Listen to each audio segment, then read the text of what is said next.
இன்றே டவுன்லோட் செய்து உங்கள் ஃபேவரட் ஷோக்களை என்ஜாய் பண்ணுங்க. இங்க பாரு, நீ மீனாட்சி கூட பழகுறது எனக்கு சுத்தமா பிடிக்கல. அட மாப்ள, அதே ஏன் உனக்கு பிடிக்கணும்? எனக்கு பிடிச்சிருக்க. எனக்கும் மீனாட்சிக்கும் கல்யாணம் நடக்க போகுதுடா. ஏய், அதான் இப்ப மீனாட்சி கல்யாணம் வேணாம்னு சொல்லிட்டால. இங்க பாரு, அது என்னோட பர்சனல். அதுக்குள்ள நீ தலையிடாத. ஒழுங்கா அந்த செக்கை வாங்கிட்டு ஒதுங்கிடு. அதான் உனக்கு நல்லது. ஒதுங்கி போலன்னா அது உனக்கு நல்லது இல்ல. அப்போ என்னோட விலை 50 லட்சம். நீ அவ்வளவு வேர்த் இல்லைன்னு எனக்கு தெரியும். ஆனா சில நேரத்துல நான் நினைக்கிறது கிடைக்க என்ன விலை வேணாலும் கொடுப்பேன். அது மாப்ள, சொந்தமா சம்பாரிச்சு மேல வரவன் இப்படி பண்ண மாட்டான்.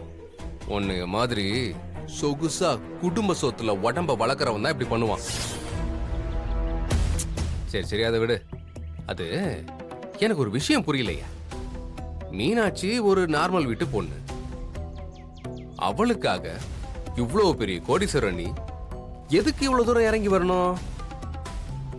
அதுவும் எனக்கு 50 லட்சம் கொடுக்குற அளவுக்கு. ஏதோ தப்பா இருக்க. எனக்கு என்னவோ உனக்கு வேற ஏதோ மோட்டிவ் இருக்குன்னு தோணுது. இங்க பாரு, எனக்கு எந்த மோட்டிவும் இல்லை. நான் ஆசைப்படுறது எனக்கு கிடைச்சாகணும், அவ்வளவுதான். கிடைக்கலனாலும் அதை நானா எடுத்துப்பேன்.